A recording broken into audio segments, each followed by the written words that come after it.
আইন শৃঙ্খলা রক্ষায় কাজ শুরু করেছে সেন্ট্রাল কমান্ড সেন্টার, জানান প্রেস সচিব ডেভিল হান্টের। সারা দেশে আটক 1300। সাংবিধানিক প্রতিষ্ঠানগুলোকে রাজনৈতিক প্রভাব মুক্ত করতে হবে বললেন সিইসি, নির্বাচন নিরপেক্ষ থাকার ঘোষণা। সরকারকে ব্যর্থ হতে দিবে না বিএনপি বললেন মির্জা আব্বাস। সংস্কার ছাড়া নির্বাচন হবে গণহত্যার শামিল মন্তব্য জামায়াত আমিরের। হত্যা মামলায় সিরাজগঞ্জ 6 আসনের সাবেক এমপি চয়ন ইসলাম গাজীপুর থেকে গ্রেফতার, জিজ্ঞাসাবাদের জন্য আটক দ্বিতীয় সচিব।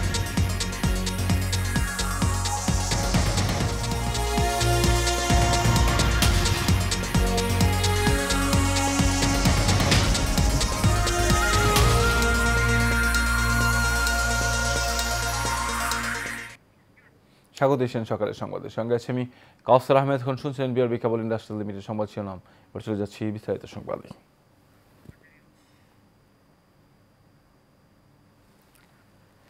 জুলাই গণ অভ্যুত্থানে কয়েকটি শহীদ পরিবার রাষ্ট্রীয় অতিথি ভবন যমুনায় প্রধান উপদেষ্টা প্রফেসর মোহাম্মদ ইউনূসের সঙ্গে সৌজন্য সাক্ষাৎ করেছেন।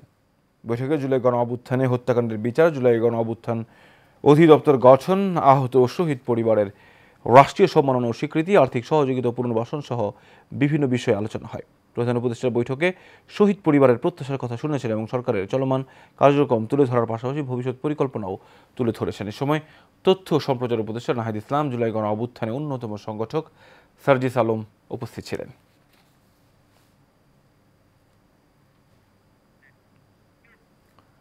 আইনশৃঙ্খলা বাহিনীর সমন্বয়ে সেন্ট্রাল কমান্ড সেন্টার কাজ শুরু করেছে বলে জানিয়েছেন প্রধান উপদেষ্টার প্রেস সচিব শফিকুল আলম। রবিবার ফরেন সার্ভিস একাডেমিতে ব্রিফিংয়ে তিনি এই কথা বলেন। প্রেস সচিব বলেন, আইন শৃঙ্খলা পর্যবেক্ষণের জন্য সব বাহিনীর সমন্বয়ে একটি সেন্ট্রাল কমান্ড সেন্টার রবিবার সন্ধ্যা থেকে কাজ শুরু করেছে। এর ফলে খুব দ্রুত আইন শৃঙ্খলা উন্নতি হবে বলে আশা প্রকাশ করেছেন তিনি। শফিকুল আলম বলেন, আন্তর্জাতিকভাবে খাদ্যশস্যের দাম কমছে, এর প্রভাব বাংলাদেশেও পড়বে। খাদ্যশস্যের দাম কমবে প্রত্যাশা করছে। তিনি বলেন, 5 মাসে অর্থনীতি ঘুরে দাঁড়িয়েছে, এর মধ্যে 10% উন্নতি হয়েছে অর্থনীতির। আগামী জুলাই মাসে মূল্যস্ফীতি 7% কমে আসবে বলে আশা করা যাচ্ছে। রমজান মাসে মূল্যস্ফীতির চাপ বাড়বে না। তিনি আরো জানান, যারা ব্যাংক ডাকাতি করে বিদেশে টাকা পাচার করেছেন তাদের আইনের আওতায় আনার নির্দেশ দিয়েছে প্রধান উপদেষ্টা। তার কাজ শুরু করছে এবং এইখানে রেগুলার যেগুলো আইন শৃঙ্খলা বাহিনী যেগুলো আছে, যেগুলো হোম মিনিস্ট্রির সাথে যুক্ত, পুলিশ আছে, বিজিবি আছে, তারপরে কোস্টগার্ড আছে, র্যাব আছে, এদের বাইরে যে আরও থাকবে হচ্ছে আর্ম ফোর্সেসেরও এখানে প্রতিনিধি থাকবে। এটা একটা পুরো, আপনারা জানেন আর্ম ফোর্সেস ল এনফোর্সিংয়ের কাজ করছে, তাদেরকে ম্যাজিস্ট্রেসি পাওয়ারও দেওয়া হয়েছে সেই অগাস্ট মাসের থেকে। তো আমরা আশা করছি যে এর ফলে বাংলাদেশে আইন শৃঙ্খলা পরিস্থিতি আরও উন্নত হবে এবং খুব কুইক রেসপন্স করা যাবে।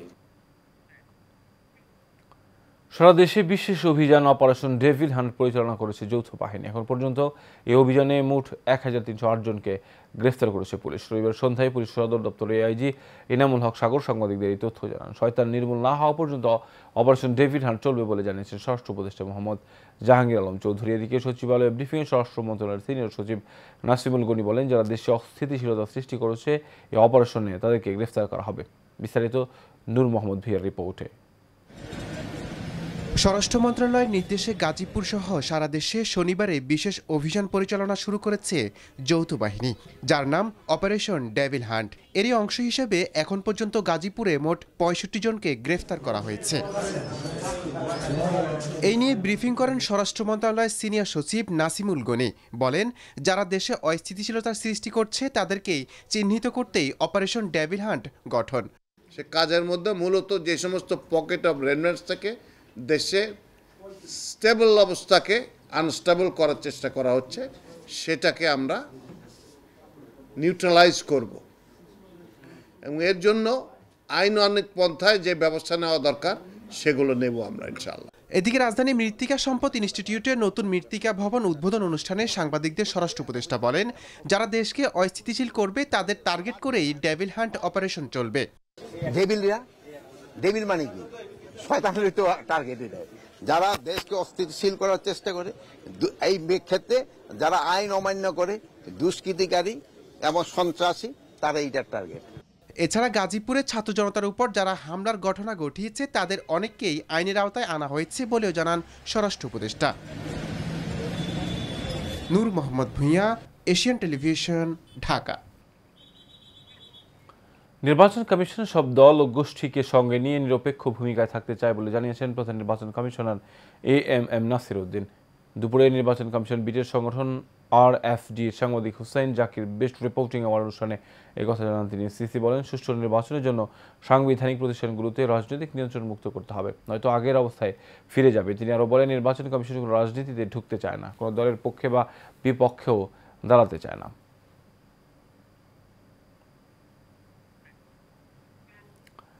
বিএনপির জাতীয় স্থায়ী কমিটির সদস্য মির্জা আব্বাস বলেছেন, অন্তর্বর্তীকালীন সরকারকে কোনোভাবেই ব্যর্থ হতে দিবে না বিএনপি। তারেক রহমান কর্তৃক উপস্থাপিত রাষ্ট্র কাঠামো মেরামতের 31 দফা কর্মশালার ধারাবাহিকতা এক অনুষ্ঠানে এই কথা বলেন তিনি।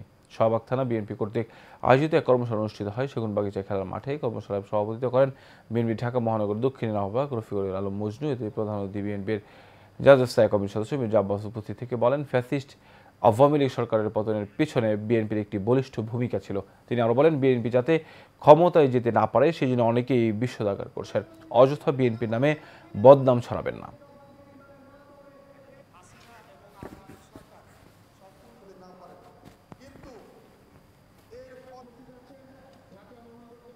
বিএনপি আগামীতে ক্ষমতায় যেতে পারে এই ভয়ে অনেকে বিএনপির বিরুদ্ধে বিষোদ্গার করছেন, বিএনপির বিরুদ্ধে নানান রকম কথাবার্তা বলছেন। বিএনপিকে ঘায়েল করার জন্য যা কিছু করা দরকার দেশের ভিতর থেকে দেশের বাইরে থেকে ষড়যন্ত্র হচ্ছে। মৌলিক সংস্কার ছাড়া এই মুহূর্তে নির্বাচন হলে সেটি হবে নির্বাচনের গণহত্যা। সিলেটে সাংবাদিকদের সাথে আলাপকালে এমন মন্তব্য করেছেন জামায়াতের আমির ডাক্তার শফিকুর রহমান। তিনি বলেন, একটি বড় গণহত্যার পর সুষ্ঠু নির্বাচনের পরিবেশ ফিরিয়ে আনার পরই নির্বাচন দেওয়া উচিত। রবিবার বিকেলে সিলেটে কেন্দ্রীয় সাহিত্য সংসদের শহীদ সুলেমান হলে শিক্ষা উপকরণ বিতরণ করে প্রধান অতিথির বক্তব্যে তিনি এই কথা বলেন।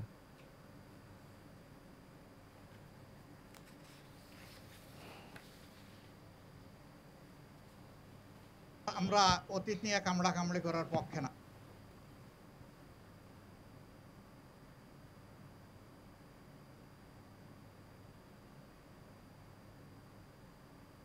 নির্বাচন তো আমরা সবাই চাই, পরিস্থিতি সৃষ্টি তো করতেই হবে।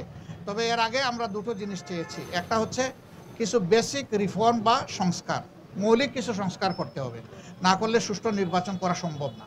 এই অবস্থায় যদি একটা নির্বাচন দেওয়া হয়, এটা নির্বাচনের নির্বাচন গণহত্যা হবে। আমরা চাই গণহত্যার পরে একটা সুষ্ঠু নির্বাচনের পরিবেশ সৃষ্টি করে তারপরে নির্বাচন।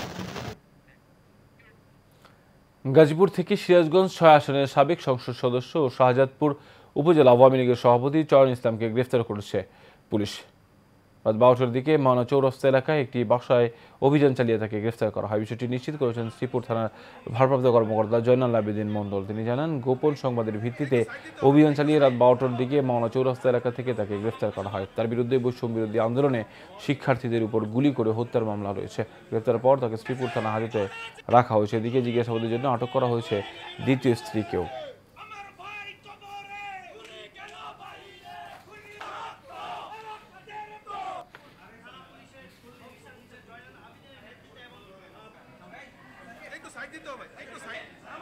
রাজধানীর মিরপুর 2-এ নাজমুল হোসেন পাপ্পুর রুহের মাগফিরাত কামনায় কোরআন খতম ও মিলাদ মাহফিলের আয়োজন করা হয়েছে।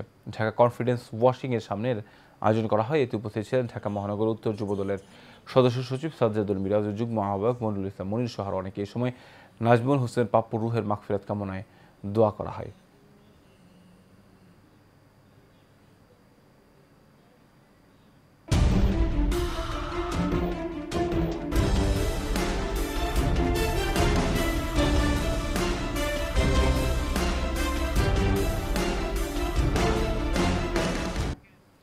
এবারে সারা বাংলা প্রসঙ্গ। বিএনপির যুগ্ম সাধারণ সম্পাদক রুহুল কবির রিজভী বলেছেন, বিগত সরকারের সময়ে ব্যাপকভাবে টাকা পাচার ও লুট হয়েছে। মৌলভীবাজার সদর উপজেলার বাহার মর্দান সমাজ কল্যাণ সমিতির উদ্যোগে এম সাইফুর রহমান স্মৃতি ফুটবল টুর্নামেন্টের ফাইনাল খেলায় প্রধান অতিথির বক্তব্যে তিনি এসব কথা বলেন। খেলায় চ্যাম্পিয়ন হয় বালাগঞ্জ টিম। বিশেষ অতিথি ছিলেন বিএনপির সিলেট বিভাগীয় সাংগঠনিক সম্পাদক জি কে গৌস ও মৌলভীবাজার 3 আসনের সাবেক সংসদ সদস্য এম নাসির রহমান।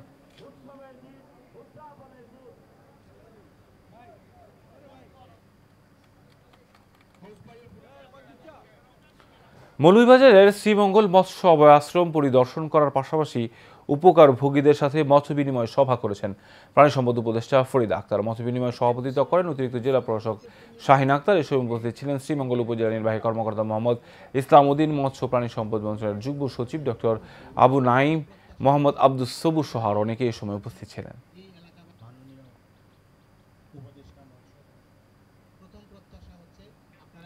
রাজশাহীতে বিএনপি চেয়ারপারসন বেগম খালেদা জিয়ার রোগ মুক্তি ও ৩১ দফা বাস্তবায়নের লক্ষ্যে দোয়া মাহফিল ও কর্মী সমাবেশ হয়েছে। গোদাগাড়ী উপজেলা পিরিজপুর উচ্চ বিদ্যালয় মাঠে এই সমাবেশ হয়। উপজেলা বিএনপি সহ সভাপতি তাজমিরুর রহমান সেলিমের সভাপতিত্বে এতে প্রধান অতিথি ছিলেন জিয়া ফাউন্ডেশন কেন্দ্রীয় কমিটির সদস্য অ্যাডভোকেট সুলতানুল ইসলাম তারেক। প্রধান বক্তা ছিলেন জিয়া পরিষদের কেন্দ্রীয় কমিটির সহকারী মহাসচিব অধ্যক্ষ আব্দুল আল মাহমুদ সালাম।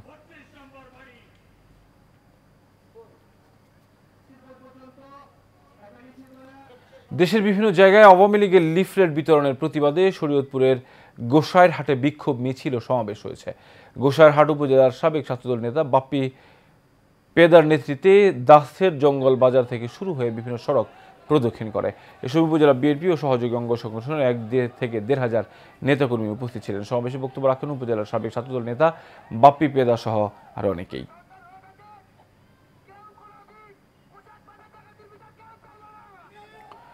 এসো মিলি ঐক্য টানে প্রাণের বিদ্যাপীঠ শিয়ালগুনি প্রাঙ্গণে, এই স্লোগানে বরিশালের বাকেরগঞ্জে এসএসসি ৯০ ব্যাচের আয়োজনে পুরমিলনী উৎসব হয়েছে।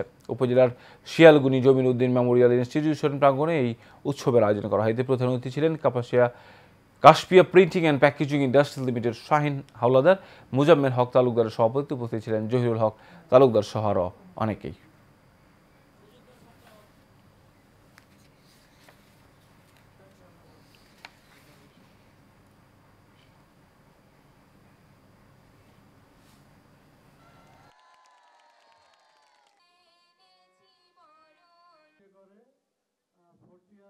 আমাদের এই প্রতিষ্ঠানের বয়স এই ৭০ বছরের মধ্যে এবারই প্রথম আমরা একটা পুনর্মিলনী করতে যাচ্ছি। এই পুনর্মিলনী অনুষ্ঠানে আমি মূলত প্রধান আহ্বায়ক হিসেবে পালন করতেছি, যেহেতু সেই ১৯৯০ সালে আমি এখানে ফার্স্ট পাইছিলাম, একমাত্র ফার্স্ট ডিভিশনধারী। আমরা এসেছি ৯০ ব্যাচের আমাদের ফ্রেন্ড সার্কেল মিলে ৩৫ বছর পরে একত্রিত হয়ে আমাদের অনেক ভালো লাগছে, আমরা অনেক হ্যাপি। সাভারের হেমায়েতপুর উচ্চ বিদ্যালয়ের বার্ষিক ক্রীড়া উৎসব ও সাংস্কৃতিক অনুষ্ঠান হয়েছে।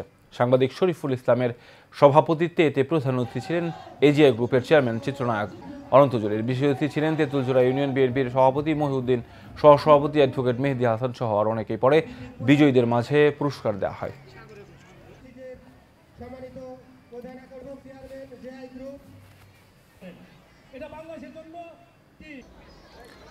নরসিংদীর রায়পুরার ঐতিহ্যবাহী সরকারি আদিয়াবাদ ইসলামিয়া উচ্চ বিদ্যালয় কলেজে বার্ষিক ক্রীড়া প্রতিযোগিতা ও পুরস্কার বিতরণী অনুষ্ঠান হয়েছে।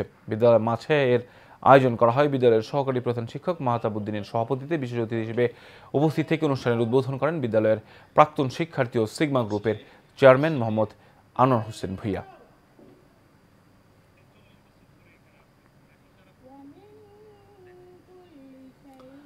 সমাজ পরিবর্তনের পরিকল্পনা এই স্লোগানে সাভারের আশুলিয়ায় সাধারণ সভা করেছে স্বেচ্ছাসেবী সংগঠন গ্র্যাজুয়েট অ্যাসোসিয়েশন। আশুলিয়ার নরসিংহপুরে একটি রেস্টুরেন্টের আয়োজন করা হয়। এস এম আমিরুল ইসলাম আসিফকে সভাপতি ও সাধারণ সম্পাদক পদে, সাংবাদিক মোহাম্মদ আল মামুনকে নির্বাচিত করে ৫১ সদস্য বিশিষ্ট কমিটি ঘোষণা করা হয়। এছাড়াও ঢাকা ১৯ আসনের বিএনপির সাবেক সংসদ সদস্য ডক্টর দেওয়ান মোহাম্মদ সালাউদ্দিন বাবুকে প্রধান করে ৩৩ সদস্য বিশিষ্ট একটি উপদেষ্টা কমিটি গঠন করা হয়েছে।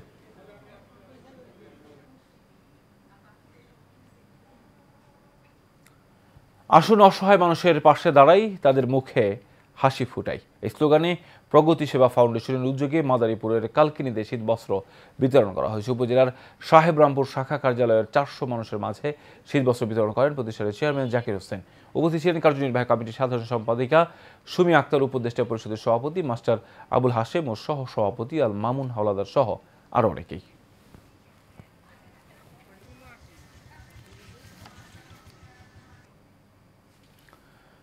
আদালতের নির্দেশ অমান্য করে সাভারের আশুলিয়ায় দারুল ইহসান ট্রাস্টের সম্পত্তি দখল করার চেষ্টার অভিযোগ উঠেছে ফয়জুল কবির ও তার সহযোগী ওসমান গনি নামের দুই ব্যক্তির বিরুদ্ধে। এই ঘটনায় মাদ্রাসা কর্তৃপক্ষ শিক্ষার্থীদের মাঝে চরম আতঙ্ক বিরাজ করছে। খবর পেয়ে আইনশৃঙ্খলা বাহিনীর সদস্যরা ঘটনাস্থল পরিদর্শন করেছেন। দারুল ইহসান ট্রাস্টি বোর্ডের সদস্য অধ্যাপক হেলাল আহমেদ বলেন, ৩৯ বছর আগে এলাকায় দারুল ইহসান ট্রাস্টের ৩৫ বিঘা জমিতে তাহফিজুল কুরআনিল কারীম ফাজিল স্নাতক মাদ্রাসা নির্মাণ করা হয়। এই ঘটনায় অভিযুক্তদের নামে আশুলিয়া থানায় একটি অভিযোগ দায়ের করা হয়েছে।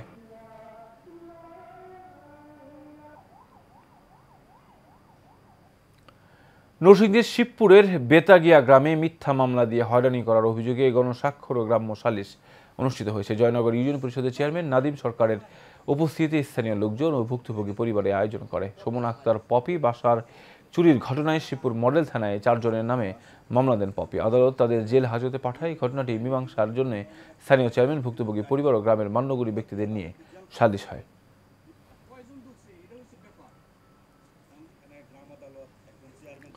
দিনাজপুরের আত-তাকওয়া ইসলামী একাডেমির লেখাপড়ার মান দিন দিন উন্নয়নের পথে এগিয়ে যাচ্ছে। শিশুদের ডিজিটাল পদ্ধতিতে দেওয়া হচ্ছে কোরআন শিক্ষা। শরীয়ত ভিত্তিক মাদ্রাসার শিক্ষার সাথে জেনারেল শিক্ষার সমন্বয় রয়েছে প্রতিষ্ঠানটিতে। দক্ষ শিক্ষক মণ্ডলী দ্বারা পরিচালিত হওয়ায় লেখাপড়া, খেলাধুলা, সাংস্কৃতিক ও শারীরিক পরিচর্যা বজায় রেখে লেখাপড়ার মান উন্নয়নে এগিয়ে যাচ্ছে তাকওয়া ইসলামী একাডেমি।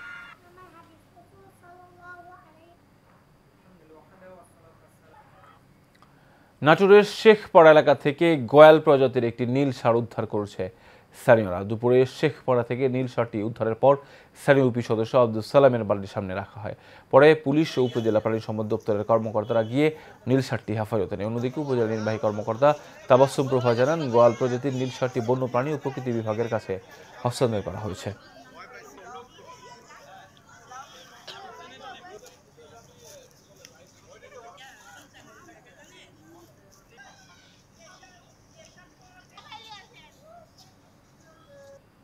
আমি সাব ইন্সপেক্টর আমিনুল, ইমার্জেন্সি।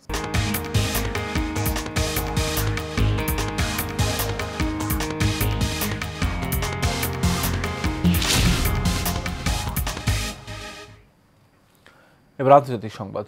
ভারতের মধ্যাঞ্চলীয় ছত্তিশগড়ে বন্দুকযুদ্ধে 31 মাওবাদী ও নিরাপত্তা বাহিনীর 2 কমান্ডো নিহত হয়েছেন। রোববার ছত্তিশগড়ের বিজাপুরে গভীর জঙ্গলে এই বন্দুকযুদ্ধের ঘটনা ঘটে। বিদ্রোহ দমনে নিরাপত্তা বাহিনীর অভিযানে জোরদারের মধ্যেই এই বন্দুকযুদ্ধের ঘটনা ঘটেছে। জ্যেষ্ঠ পুলিশ কর্মকর্তা সুন্দর রাজ পি বলেন, 31 বিদ্রোহী ও নিরাপত্তা বাহিনীর 2 সদস্য নিহত হয়েছেন। নিরাপত্তা বাহিনীর আরও 2 সদস্য আহত হয়েছেন। পুলিশের এই কর্মকর্তা জানান, ওই এলাকায় তল্লাশি অভিযান চালিয়ে যাচ্ছে পুলিশ। নিহতের সংখ্যা আরও বাড়তে পারে। ঘটনাস্থলে নিরাপত্তা বাহিনীর অতিরিক্ত সদস্য পৌঁছেছেন বলেও জানান তিনি। এক বিবৃতিতে পুলিশ জানিয়েছে, ঘটনাস্থল থেকে স্বয়ংক্রিয় আগ্নেয়াস্ত্র, গ্রেনেড লঞ্চার উদ্ধার করেছে পুলিশ। অভিযানের প্রশংসা করে ভারতের কেন্দ্রীয় স্বরাষ্ট্রমন্ত্রী অমিত শাহ বলেছেন, নকশালমুক্ত ভারত অর্জনের পথে এটি বড় সাফল্য।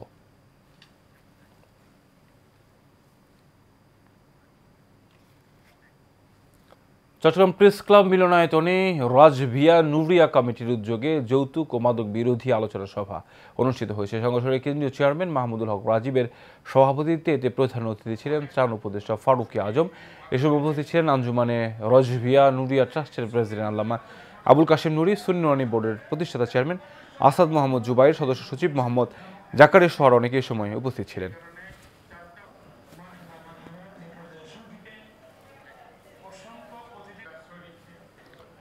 দেশব্যাপী আওয়ামী লীগ, ছাত্রলীগ, যুবলীগের সন্ত্রাস ও নৈরাজ্যের প্রতিবাদে চট্টগ্রামে বিক্ষোভ মিছিল হয়েছে। বায়জিদ থানা বিএনপি ও অঙ্গ সংগঠনের উদ্যোগে সমাবেশে বক্তব্য রাখেন মহানগর বিএনপির যুগ্ম আহ্বায়ক সৈয়দ আজমউদ্দিন, সাবেক সাধারণ সম্পাদক মোহাম্মদ শাহেদ ও মোহাম্মদ ইসমাইল সহ অনেকেই সময় উপস্থিত ছিলেন। বক্তারা বলেন, অতীতের মতো দেশ নিয়ে কোনো তালবাহানা করলে শক্ত হাতে দমন করা হবে।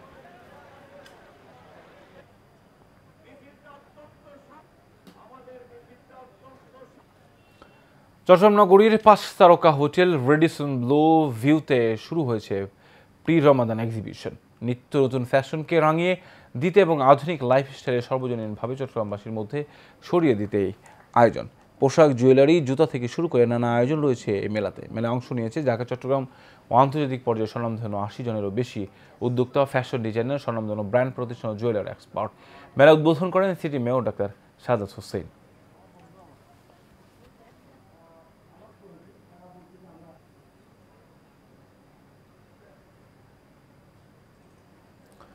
গুলশান বনানী সার্বজনীন পূজা ফাউন্ডেশনের পক্ষ থেকে চট্টগ্রামের আনোয়ারা উপজেলায় শীতার্ত মানুষের মাঝে কম্বল ও সোয়েটার বিতরণ করা হয়েছে। উপজেলা সদরের জয়কালী বাজারের কচিকাঁচা গোষ্ঠীর মাঠে এসব সামগ্রী বিতরণ করা হয়। এই সময় উপস্থিত ছিলেন কচিকাঁচা গোষ্ঠীর উপদেষ্টা পরমেশ চৌধুরী, উপজেলা পূজা উদযাপন পরিষদের সদস্য সচিব প্রদীপ ধর সহ আরও অনেকেই।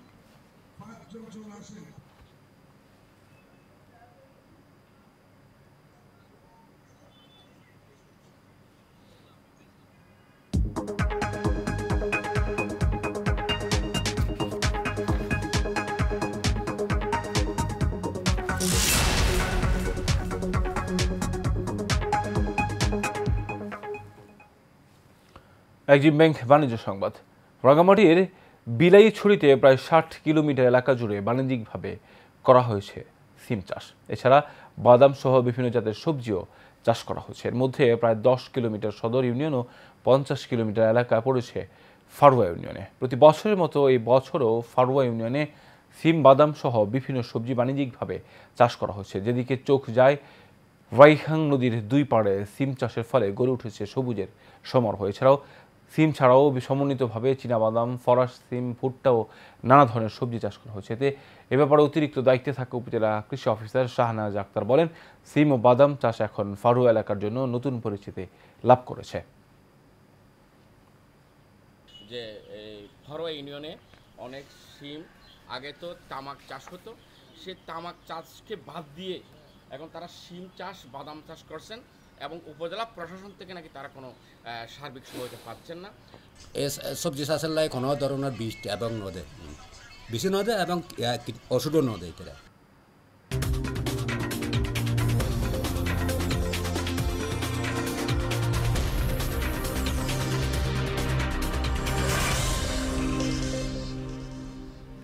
খেলার খবর। 2027 এএফসি এশিয়ান কাপ ফুটবলের বাছাই পর্বে বাংলাদেশ খেলবে ভারতের বিপক্ষে। গ্রুপ সিতে বাংলাদেশ, ভারত ছাড়াও অন্য দুটি দল হংকং ও সিঙ্গাপুর। সেই ম্যাচে সামনে রেখে 38 সদস্যের প্রাথমিক দল ঘোষণা করেছে বাংলাদেশ ফুটবল ফেডারেশন বাফুফে। এক বিবৃতির মাধ্যমে 38 সদস্যের দল ঘোষণা করে বাফুফে। প্রথমবারের মতো সুযোগ পেয়েছেন বাংলাদেশি বংশোদ্ভূত ইংলিশ ফুটবলার হামজা চৌধুরী, যিনি বর্তমানে ইপিএল এর দল শেফিল্ড ইউনাইটেডের হয়ে খেলছেন। জাতীয় দলের সাথে যোগ দিতে আগামী 20 মার্চ ঢাকায় আসার কথা তার। 2025 সালের মার্চ থেকে 2026 সালের মার্চ পর্যন্ত এশিয়ান কাপ বাছাইয়ে 6টি ম্যাচ অনুষ্ঠিত হবে। বাংলাদেশের প্রথম ম্যাচ ভারতের বিপক্ষে।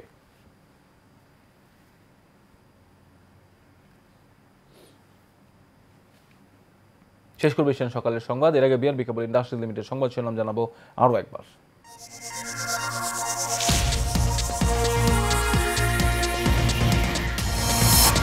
আইন শৃঙ্খলা রক্ষায় কাজ শুরু করেছে সেন্ট্রাল কমান্ড সেন্টার, জানালেন প্রেস সচিব ডেভিড হান্টে। সারা দেশে আটক 1300। সাংবিধানিক প্রতিষ্ঠানগুলোকে রাজনৈতিক প্রভাব মুক্ত করতে হবে বললেন সিইসি। নির্বাচনে নিরপেক্ষ থাকার ঘোষণা। সরকারকে ব্যর্থ হতে দিবে না বিএনপি বললেন মির্জা আব্বাস। সংস্কার ছাড়া নির্বাচন হবে গণহত্যার শামিল মন্তব্য জামায়াত আমিরের। হত্যা মামলায় সিরাজগঞ্জ 6 আসনের সাবেক এমপি চয়ন ইসলাম গাজীপুর থেকে গ্রেফতার। জিজ্ঞাসাবাদের জন্য আটক দ্বিতীয় স্ত্রী।